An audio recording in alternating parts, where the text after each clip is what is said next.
Hi, I'm James Schillinglaw for Virtual Luxury Expo. And I'm here today with the Valerie Wilson Travel team, if you'd like to call it. And we have, let me introduce them first off.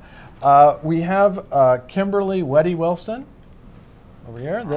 Very good. And then we have Valerie Wilson, who is the founder and chairman. And we have Jennifer Wilson Buttigieg. I'm sorry. Bouget. I always get that wrong. Not I'm terribly Wilson sorry works about just that. well. Yeah. But we're here to discuss, first of all, this is Valerie Wilson Travel's 30th anniversary, which is a milestone of sorts. And we're also here to discuss how you got where you are, basically. And I guess my first question will be to Valerie. Tell us a little bit about why you started Valerie Wilson Travel 30 years ago. Well, we were living overseas, and we were in London, and I couldn't find a travel agent. I think people just didn't want to deal with all my questions. I wanted this answered and that answered, and where should I stay, and where should I dine, and what should we see? And so we were coming back from London in 1980, and I said, I really want to start go back into business, and I think I want to start a travel agency. So I started talking to some of my personal friends who had already been picking my brain from travel, and they said, we'd love to have you handle our travel, which of course I thought meant leisure travel. Had no idea that very quickly it was going to be corporate travel. My expertise was Europe. We'd been there for 3 years. We'd traveled a lot through England and Europe, and the bug got me. I'm passionate about it still 30 years later. Now you said you started as sort of more corporate travel, which was a surprise to you. And well, I expected it to be leisure, but they all of a sudden turned it around on me and said, we want you to handle our corporate travel. Well. And of course, everybody was heading to South America in 1981 for some reason or other. And I had to learn a whole other part of the world that I didn't know at that time. Now, did you start off thinking you were going to be focused on upscale travel or not? I knew I definitely wanted to be an upscale, and in those days we used the term deluxe.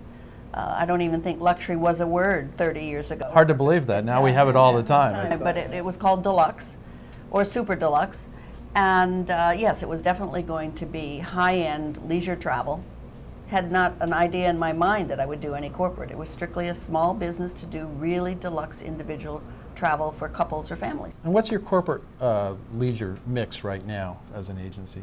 Right now it's about 60% corporate meetings and incentive and 40% leisure. Okay. Most people are very surprised by that because we get all of our great press on the leisure side, but corporates are bread and butter. Right, that makes sense. And now, both to Jennifer and to Kimberly, what was your first memory of Valerie getting into the business, and how did you, I mean, obviously you traveled with her before when you guys were growing up, but what was your first memory of the business? I think my first memory of Val as Valerie Wilson Travel was her Dun & Bradstreet Board of Directors meeting in Paris. And she came home so excited and so proud of doing something really outside the box for her and set new cutting-edge standards for meetings and incentives. I would say for me individually, it was when I was at the Westbury at 69th and Madison, no longer a hotel, part of Trust House Forte, and I had to make sales calls on Valerie Wilson Travel. And I learned what our independent contractors and house employees, and Valerie in particular, expected from preferred partners. Very good. Long before I ever joined. So you didn't join right away, right? No, I didn't. I actually swore I never would join. I spent a summer typing itineraries on typewriters, and with our signature peach stationery and brown ribbon, whiteout didn't look so good. So I was going to try the hotel world instead first. Yeah, well, I can understand that after that. Kim, what about yourself? No, it's interesting because watching Valerie go off to work every day, and being fairly young, middle school, watching your mom sort of be a trailblazer and not only go back to work but start her own company. Everybody sort of looked at you like, that's your mom, and what is she doing? And I think what was great was it was always the example. I mean, she always came home excited. She always loved what she was doing during the day. And as a child, you sort of like looked up to her and realized that you really can have a professional career and love what you do. And then it really became interesting because quickly I found that my summers were working at Valerie Wilson Travel. And she had me in every role possible, from accounting to librarian to one summer I was actually Jennifer's assistant. That was actually in college. But it was interesting when I was actually at college. That's when Valerie had me start working on some marketing ideas and sort of consulting for Valerie Wilson Travel and giving some branding and marketing ideas while you're going through college yourself. Was just a fascinating experience. No, absolutely. And but when was it like when you both decided that travel is the way I want to go and I want to work with my mom and help? Can I add a comment in Sure, there, James? absolutely. Only because I'm not sure that ever totally, they can answer what they want on it, but one of the things that I've always said to anybody traveling, particularly with children, is whatever you're doing, whatever that day is, you ask the question, what was the best thing you did today? What was the thing that was your most favorite in the sightseeing of this and that?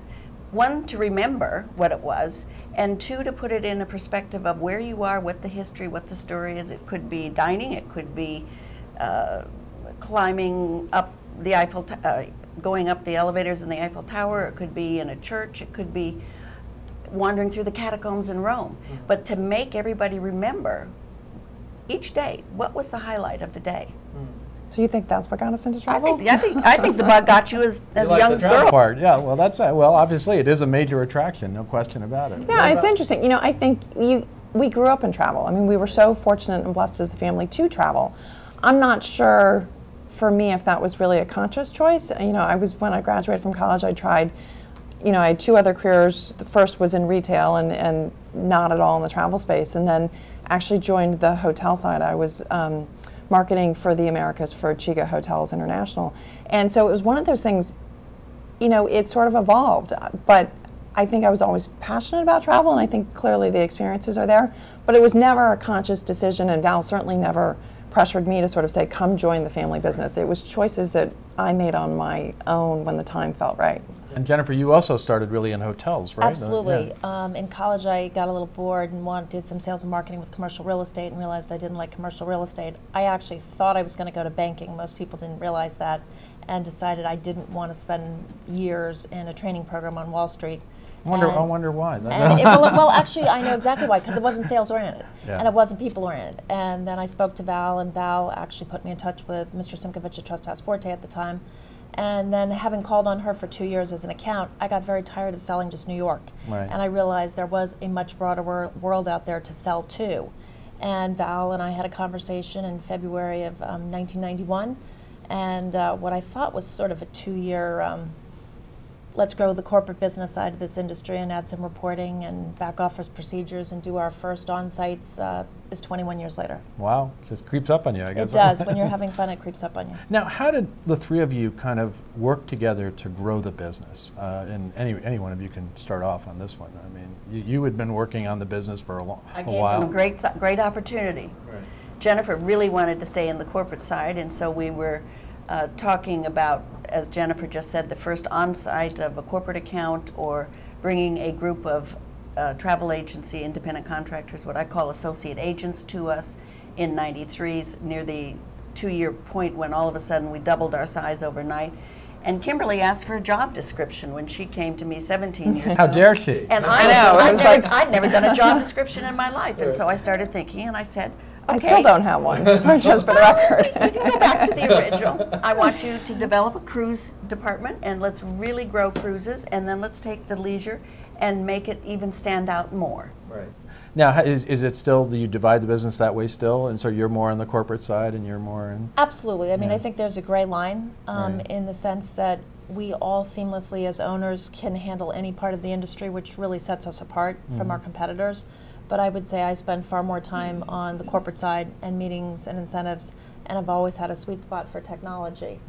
And and I love the marketing side of it, and truly the creative and branding part of it, and tie that with the leisure as well as human resources. And it's a nice blend. I mean, as we've grown over the years, I think one of the things that we're able to do is we've tried different things. Sometimes they work and sometimes they don't. And we've sort of grown organically and together, and it's just always, the pace has always felt right. I don't think we've either, we push ourselves, but never to the point where it's uncomfortable to sort of say, are we leaping off into a deep end, that uncharted waters that we're unsure about. I would sort of follow up on that, it's a sustained growth. So Val, Kim, and I would collectively make a decision to open our newest branch in Palo Alto last year because that was a capital expenditure and from a ground up startup. Whereas of the 15 or 16 branches, give or take, there are certain that made a contact with Val, made a contact with Kimberly, or made a contact with me. So it's not as though one of us handles branches, but we each have relationships with the different members of those branches, and each one of us do, because each of one of our travel advisors, some are more corporate, some are more leisure, some are more cruise, and they have the benefit of working with any one of the three Wilsons. Absolutely, and you all talk. I assume you all talk. We do. Absolutely. Now, Valerie, what is the secret? You know, first of all, I guess it's pretty nice to have your daughters involved. It's fabulous to have my daughters in business with me, but they're literally my partners. Right. They own close to 50% of the company, and they're co-presidents. I Because, think you of know, it as a partnership. Well, you know, I mean, family businesses and the transition to a next generation doesn't always work. I mean, what do you think is the secret in this case? And you guys can chime in as well. I think that any family business, there's going to be conflict at times or differences of opinions, but we try and think about what's best for the company, who are we doing business with, who is our customer, so that each one of us have different roles sort of in the company, but we can finish each other's sentences at any time, because every associate agent is our customer. Each traveler is our customer. And so we all look at it from that kind of a standpoint of how can we collectively take care of every one of our customers. Fantastic.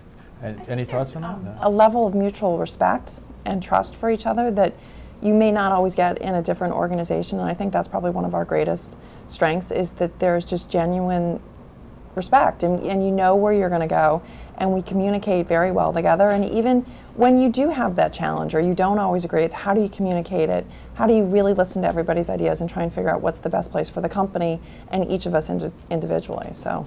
Jennifer? And I think the one thing I would add to everything Val and Kim said is we recognize we're a family and we're a family business. And there aren't a lot of family businesses in travel or other industries that don't go through ups and downs together, but it's how you weather them through that storm. And we've actually been very proactive to work with family business consultants to help guide us through that process. Because as we all go through different shifts in our careers, as we live in an incredibly volatile industry, we need to be even more proactive than reactive. So we actually bring outsiders in to help guide us on that. Fantastic. Well, I want to thank all three of you. This is the end of our first segment. We looked a little bit at how you formed the agency, Valerie, with both of your daughters. In our next segment, we're going to take a look at how luxury travel itself is evolving. So please stay tuned for the next segment. I'm James Schillinglaw for Virtual Luxury Expo.